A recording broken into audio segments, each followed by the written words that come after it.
Hello, this is Julian with Coffee Reviews, and today we'll be reviewing the Aricha wash processed Ethiopia from Kabuki Coffee. And there's the bag right there. And Kabuki, based out of Paris, France. And this is their first ever appearance on this channel, as they're a coffee roaster I had zero familiarity with going into this review. We did pick this coffee up from Airworks as part of their December coffee drop, and it is the first of 3 coffees that we will be reviewing from this coffee roaster. That being said, this is the only standard offering that we picked up, as the majority of my interest came with their higher end offerings. So we will see how this one turned out. This right here is day 49.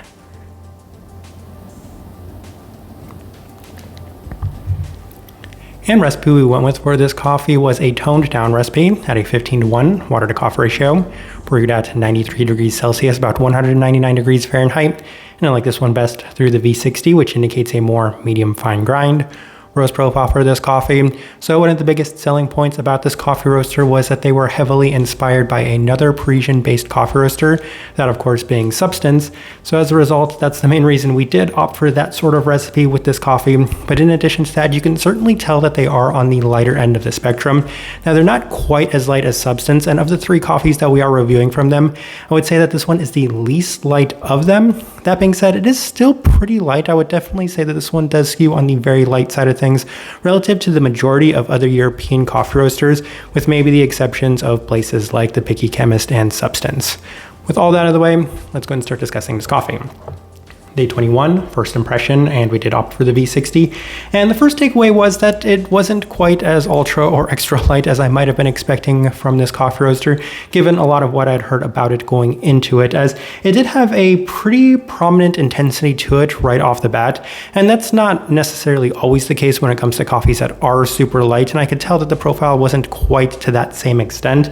Other than that, it did have a pretty interesting lasting finish with plenty of the washed Ethiopian characteristics to it, most notably in the floral sense with plenty of the sweeter citric qualities. So I would say a little bit of a mixed start, and the main reason for it having a mixed start was it wasn't quite what I was expecting going into it.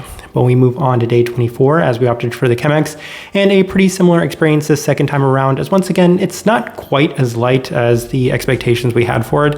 And at this time, I was also working on those other coffees, and I felt that those ones did have a little bit more lightness to them as opposed to this coffee.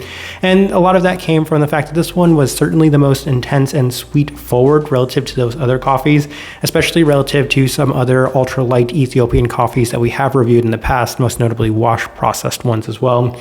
Plenty of peachiness this time around with a prominent tropical feel, so it's still improving. I'm definitely liking some of the more intense qualities to it, but once again, still not quite what I'm expecting from it.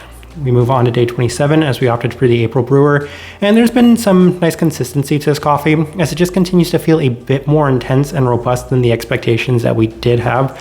Listed Mandarin is present, and it is pronounced much more so today than it had been in some of the earlier days. We move on to day 30 as we opted for the V60 with some higher extraction adjustments, and the coffee changed as it does feel a little cleaner with a little bit more of a delicate but better defined fruit and floral profile. So I think that pushing this one helped in that aspect specifically. The Listed Mandarin continued to feel apt, with the stone fruits also being a bit better defined. The issue that came with pushing this coffee was kind of towards the tail end, as there is a very slight chicken noodle broth feel to this one, and as a result, I didn't necessarily like the way that that was being presented in this coffee. So possible brewing error on this one. That being said, I didn't necessarily enjoy it, given it was a little bit prominent to the point where we did highlight that within our notes. We move on to day 33 as we opted for the Chemex with the same adjustments, and it's better as it does feel a little cleaner and delicate relative to some of the earlier days. In addition to that, a lot of the characteristics we mentioned on the previous day aren't as present this time around, as it's much more delicate and floral forward in the finish. We move on to day 36 as we opted for the V60 with our standard recipe, and it's a bit better as it feels better balanced and intense again. The coffee does offer a gentle citric and floral quality, and that's not necessarily going to change with a coffee like this. I mean, going into it, you could probably expect that we were going to describe this coffee as being clean, floral and citric for the most part, and that continued to be in line with what we received from it. It did even out slightly as the intense experience from earlier was, I would say, just better balanced, as this time around it's combining a better mix of delicacy and definition to the coffee. In addition to that, there's a lingering tropical finish to it, so some depth as well, which does give it just a little bit more to it. Day 39. Through the Chemex with some lower extraction adjustments, and that seemed to help. And I felt like, we'll try this one more time with the V60 with those lower extraction adjustments, because it was the best that had been up to this point, as it was offering better definition to the stone fruit qualities with still plenty of intensity.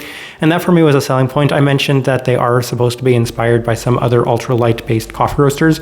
So going with the recipe that a lot of those coffee roasters do suggest for their coffees was something that I probably should have tinkered with earlier, especially on this coffee and the other coffees that we are going to be discussing from them, but because it did pay dividends on this day. And day 42, when we went back to that with the V60, it definitely paid dividends as well. There were some, actually I should say this, there were some possible brewing errors on this day as well, because for whatever reason, when I was brewing it with the V60, I seemed to struggle here and there with consistency overall. I mentioned that when we pushed it, it did have that unusually savory aspect to it. And as I'm looking at this day 42 mark, which does kind of remind me, I actually did prefer this coffee with the Chemex, but it did have a much more citric forward feel than it had been on the previous days, to the extent that it was somewhat yuzu-like in a certain aspect with the listed passion fruit.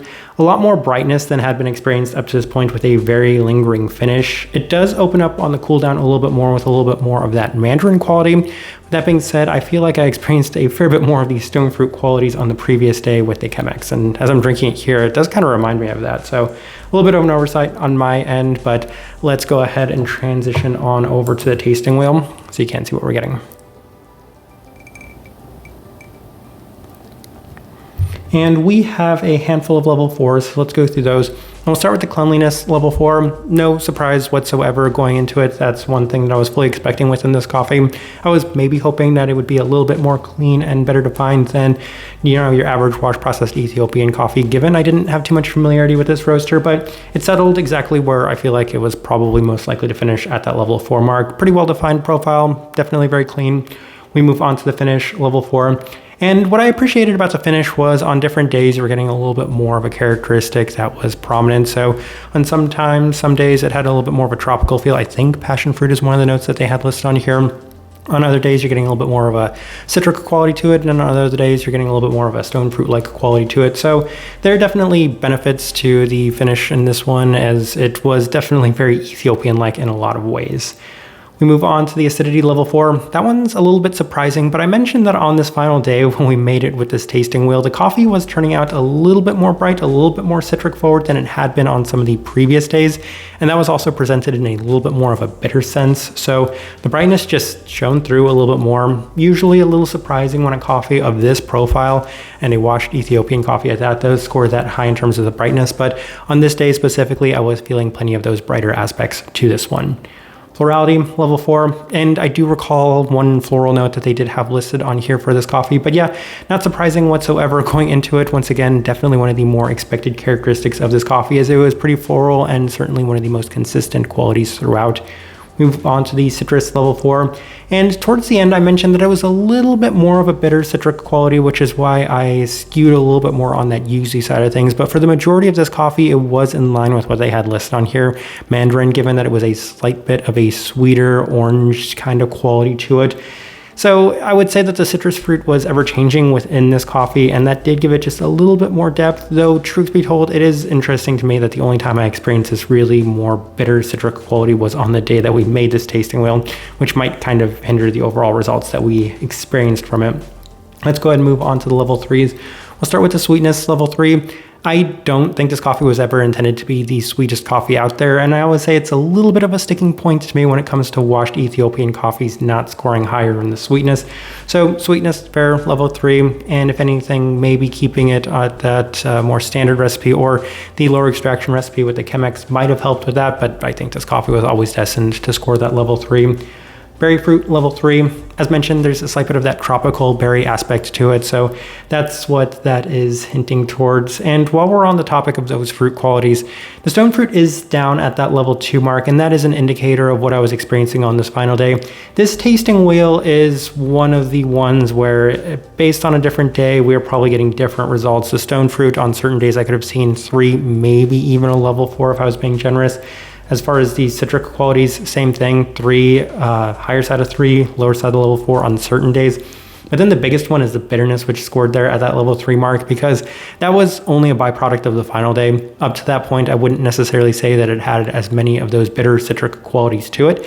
It was just on that final day where it was a little bit more pronounced than it had been earlier than that. Final thing worth discussing, body, level 2, light-bodied cup of coffee. I think that's pretty much expected with something like this. So definitely in line with that. And as I'm looking at this tasting wheel, I do think it's a decent representation of what I experienced on the last day, but as mentioned, it could be a little bit different based on what day or adjustments you brewed this one. All right, so my overall thoughts and impressions of this coffee. It's kind of mixed because this coffee at certain times did feel like it was improving, and I also felt at times it could be a little sensitive because there were some pretty drastic changes based off some adjustments to this one, and as a result, I found myself wondering whether or not there were brewing errors based off of those adjustments I made. So when we pushed it too hard, it had that slightly undesirable savory quality, and then when we pushed it too low, it skewed a little bit too much on that bitter quality. So it seems like maybe this one's a little finicky, and it does require a bit more attention to detail when brewing it. That being said, for whatever reason, when we are brewing it with the Chemex, which oftentimes can strip certain qualities of a coffee, it turned out really nice, and it was very clean and a lot of what I would expect for an Ethiopian coffee. So that being said, I don't necessarily enjoy reviewing washed Ethiopian coffees for the most part because they're either really amazing or they're somewhere in the middle, and I found that this one was not anywhere near my favorite of the coffees that we are reviewing from them, so I don't think that there's necessarily too much that I could take away from this one.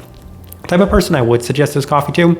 It's still light, so I think that's the first direction I want to point somebody towards on this one, and it did offer a little bit more brightness than the average Ethiopian coffee, washed Ethiopian coffee. So that is something else, though. As I mentioned, it's not always a level 4. It was just kind of on that one day where we did get that. Pretty well-defined floral qualities, a lot of citric qualities. So plenty of what you'd expect from a coffee in this category. Kind of the best direction I can point somebody towards on this one, and the best way I can leave this review. If you by chance had an opportunity to try this coffee, I'd love to know your thoughts and impressions of it as well. If you're enjoying the content, give this video a like, subscribe if you're not already subscribed. This right here has been a review of the Aricha, wash processed Ethiopia from Kabuki Coffee. Thank you for watching.